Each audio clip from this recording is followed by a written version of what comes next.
बिस्मिल्लाहिर्रहमानिर्रहीम। मैं हूं doctor Kashif Zikrami, joint replacement and orthopaedic surgeon. Adhesive capsulitis या फ्रोज़न शोल्डर यानी कुछ मरीज़ों में जो कंधा है, जो शोल्डर है, इसकी हरकत बिल्कुल रुक जाती है। यानी जिसकी वजह से आपकी जो पर्सनल केयर है वो बहुत ज़्यादा इफ़ेक्ट होती है। आप अपनी कंघी नहीं कर सकते, शर्ट टाई नहीं कर सकते, आप शर्ट पहन नहीं सकते, तो बहुत सारे मसाइल डेवलप हो जाते हैं। और इसमें इम्पॉर्टेंट बात ये है कि ये बहुत सारे लोग जो हैं जिनको शुगर है, ख़ास तौर पर उनमें ये मसला हो जाता है। शुगर के अलावा और लोगों में भी ये मसला होता है। एक्चुअली इसमें होता क्या है? इसमें ये होता है कि जो हमारा शोल्डर है, जैसे अब ये कंधा है ये, तो इसके ऊपर अल्लाह ताला ने एक जो है वो ऐसे एक कवरिंग लगाई हुई है। यूँ समझें कि एक इसको कवर किया हुआ है ऑल अराउंड, जैसे एक पर्दा लगा हुआ है, उसको हम कैप्सूल कहते हैं। वो जो कैप्सूल है, इस बीमारी में उसकी सोजश हो जाती है, उस कैप्सूल की सोजश हो जाती है। वो जो है आगे सिकुड़ भी जाता है और अंदर चिपक जाता है, जिसकी वजह से जो कंधा है इसकी हरकत नहीं हो सकती। बड़ी मुश्किल से है जो है ना, लोग इस तरह अपना कर कंधा उठाते हैं। तो बेसिकली ये जो हरकत है ये जॉइंट पे नहीं हो रही होती, ये होती है पीछे ये जो स्कैपुला है ये वाला। तो जब वो ऐसे बाजू पर उठाने की कोशिश करते हैं तो बेसिकली ये उठ के ऐसे ऊपर जाता है, तो जो हरकत यहाँ पे होनी होती है वो नहीं हो रही होती, शोल्डर जॉइंट पे नहीं होती, क्योंकि इसको तो उसने बिल्कुल ऐसे टाइट होकर जैसे एल्फी लग गई हो, उसके साथ ऐसे चिपक जाता है, जुड़ जाता है, तो कंधे पे हरकत नहीं हो रही होती। जैसे उसकी हालांकि शोल्डर जो है ये वो जॉइंट है जिसकी 180 डिग्री की मूवमेंट है। पूरी बॉडी में कोई ऐसा और जोड़ नहीं है जो कि जिसकी हरकत इतनी ज़्यादा हो, यानी 180 डिग्री पे ऊपर भी चला जाता है, पूरा नीचे चले जाते हैं, इधर चले जाते हैं, इधर हर तरफ इसकी हरकत है। लेकिन इस बीमारी की वजह से, फ्रोज़न शोल्डर की वजह से आपकी हरकत बिल्कुल महदूद हो जाती है और आपकी पर्सनल केयर बहुत ज़्यादा अफेक्ट होती है। तो इसकी जो है जो ट्रीटमेंट है फिर वो क्या हो? जो ट्रीटमेंट है शुरू में, और ये होता ज़रा मुश्किल से ठीक है। तो इसमें सबसे पहली बात यह है कि आपने अपनी, अक्सर जिस पेशेंट को ख़ास तौर पे शुगर हो, वो अपनी एक्सरसाइज़ को अपनी हैबिट बनाए, शोल्डर की एक्सरसाइजेज़ करते रहें, क्योंकि बाकी जोड़ों पे शुगर इतना अफेक्ट नहीं करती। जैसे शुगर उनकी आँखों पे अफेक्ट करती है, जिगर पे, खून की नालियों पे असर करती है, आपके गुर्दों पे असर करती है। जो जो जोड़ हैं उनमें सबसे ज़्यादा ये शोल्डर पे असर करती है। तो शोल्डर की मूवमेंट्स, वॉक वैसे भी नॉर्मल आपको करनी चाहिए, लेकिन शोल्डर की हरकत को ख़ास तौर पे इसकी एक्सरसाइजेज़ करनी चाहिए, ताकि आपको ये फ्रोज़न शोल्डर का मसला डेवलप ना हो। और जब इलाज है तो उसमें सबसे पहली बात क्या है कि वही एक्सरसाइजेज सबसे पहले आती हैं। आप अपनी एक्सरसाइजेज करें और आप पेन की मेडिसिन ले सकते हैं, जिनसे आपका दर्द सेटल रहे और आप जो है वो एक्सरसाइज करके इसकी हरकत को दोबारा से बहाल कर लें।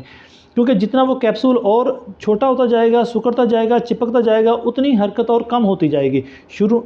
तो इसलिए पेन मेडिसिन लें और साथ आप अपना एक्सरसाइजेज करें।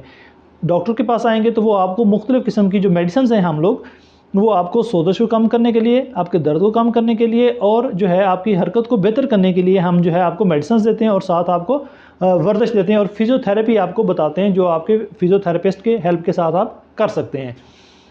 नेक्स्ट जो चीज़ आती है, अगर इस स्टेज से आप गुजर जाते हैं, क्योंकि ये बीमारी थोड़ा लंबा टाइम चलती है, जैसे कि 6 महीने से लेके 2 साल तक, यानी 1.5 साल 2 साल तक भी आपको इसका मसला रह सकता है, फिर जाके ये ऑटोमेटिकली भी सेटल हो जाती है।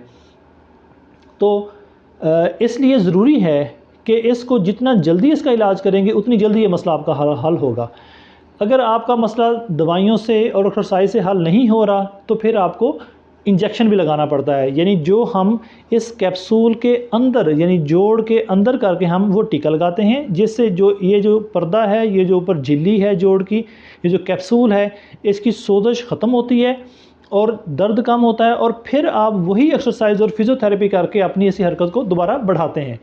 तो जो इंजेक्शन है ये आमतौर पर स्टेरॉइड्स के दिए जाते हैं। इसके अलावा जो प्लेटलेट रिच प्लाज्मा या पीआरपी जिनको हम कहते हैं, वो लगाए जाते हैं। और फिर जो है नॉर्मल सेलाइन जिसको हम कहते हैं, उसके ज़रिए भी वो जोड़ के अंदर डाला जाता है, जिससे जो है वो जोड़ आपका जो है उसको ऐसे ऐसा आप ऐसे जोड़ को ऐसे खोलते जाते हैं। इसको हम कहते हैं हाइड्रोलाइसिस। जैसे गुब्बारा है उसमें हवा भरते हैं ना, तो वो ऐसा ऐसा फूलता जाता है। ऐसे ही इसके अंदर हम सेलाइन डालते हैं कैप्सूल के अंदर, जोड़ के अंदर। जैसे वो जो चिपका हुआ होता है जोड़ के साथ, जो कैप्सूल है वो झिल्ली जो है वो आहिस्ता आहिस्ता खुलना शुरू हो जाता है और दोबारा से आपकी वर्जिश करके एक्सरसाइजेज फिर आपकी बहाल हो जाती हैं। फिर अगला जो तरीका इलाज है वो है कि अगर इन चीज़ों से बाज़ नहीं हो रहा होता तो फिर हम आपको बेहोश करके एनेस्थीसिया दे के मैनिपुलेशन अंडर एनेस्थीसिया, यानी कि एनेस्थीसिया दे के आपके जोड़ की वर्जिशें करवाई जाती हैं और वो इस हरकत को दोबारा बहाल किया जाता है।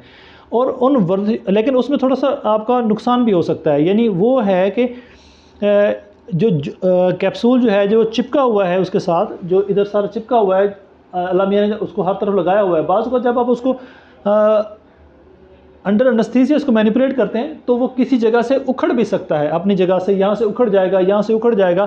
तो अगर वो उखड़ जाए अपनी जगह से तो आपका जोड़ निकल भी सकता है, क्योंकि वो जोड़ तो इर्द गिर्द वो कवरें लगी हुई है तो जोड़ अपनी जगह पे अंदर मौजूद है। अगर वो फटेगा, कैप्सूल को अपनी जगह से अलग हो जाएगा, तो फिर आपका जोड़ के बाहर निकलने के चांस भी हो सकते हैं, जो कि बहुत कम है। लेकिन इसमें इस तरह का अगर वो अनट्रेंड लोग करेंगे, इस किस्म का काम करने की कोशिश करेंगे जिनका इसमें कुछ ज़्यादा तजर्बा नहीं होगा, तो वो इस किस्म की कॉम्प्लिकेशन उसमें हो सकती है, क्योंकि वो बड़ा कंट्रोल्ड अंदाज में इंजेक्शन लगा के बेहोश करके बड़े कंट्रोल्ड अंदाज में तजर्बाकार जो सर्जन्स हैं वो इसको करते हैं और फिर ये ठीक होता है। तो जो एक और तरीक़ाकार है जो कि ज़्यादा सेफ़ है लेकिन थोड़ा महंगा भी है और उसकी ट्रेनिंग कम लोगों को के पास है, वो है arthroscopic release of the capsule. यानी कि जो कैमरा अंदर डाल के, जो कि जिसको आर्थ्रोस्कोपी कहते हैं, उसके ज़रिए जो जोड़ों का इलाज किया जाता है। कैमरा हम जोड़ के शोल्डर जॉइंट के अंदर कैमरा डाल के और उसके ज़रिए हम ये जो कैप्सूल ऐसे चिपका हुआ है उसको आहिस्ता आहिस्ता रिलीज़ करते हैं, सेलाइन डाल के इंस्ट्रूमेंटेशन के साथ उसको रिलीज़ किया जाता है। तो फिर से आपके जोड़ की फिर एक्सरसाइजेज कराई जाती हैं और आपके कंधे की वर्जिश फिर से बहाल हो जाती है। तो ये मुख्तलिफ़ तरीका इलाज हैं, मैं इनको दोबारा समराइज़ कर देता हूँ। यानी शुरू में आपने कोशिश करनी है प्रिवेंट करने के लिए, ख़ास तौर पर वो लोग जिनको शुगर है वो अपनी शोल्डर की एक्सरसाइज ज़रूर करें, क्योंकि शोल्डर कंधे को ज़रूर पकड़ती है। तो अपनी कंधे की एक्सरसाइजेज करते रहें ताकि आपको ये मसला हो ही ना। अगर हो जाए तो पेन मेडिसिन ले सकते हैं और साथ आप एक्सरसाइजेज करें। और इसके अलावा जो है फिर अगर इनसे आगे काम चला जाए, फिर मुख्तलिफ़ किस्म के इंजेक्शंस लगाए जाते हैं जिनके अंदर स्टीरॉयड्स के इंजेक्शन है, PRP है और सेलाइन लगाया जाता है। और फिर जो है इसके अंदर मैनिपुलेशन है अंडर एनेस्थीसिया, यानी कि आपको ऑपरेशन थिएटर के अंदर ले जाके बेहोश करके तो फिर इसकी वर्जिशें करवाई जाती हैं। और आखिर में आ जाती है आर्थ्रोस्कोपिक रिलीज़, यानी कि कैमरे के ज़रिए जो आर्थ्रोस्कोपी है उसके ज़रिए इसको रिलीज़ करना। तो ये इसके मुख्तलिफ़ तरीका इलाज हैं, लिहाजा जितना हम इसको प्रिवेंट कर सकें तो वो ठीक है, नहीं तो फिर ये मुख्तलिफ़ तरीका इलाज हैं। और ये बड़ी कॉमन कंडीशन है फ्रोज़न शोल्डर, इसके हवाले से ये मुकम्मल मालूमात हैं। अपना बहुत ज़्यादा ख्याल रखिए। Thank you very much.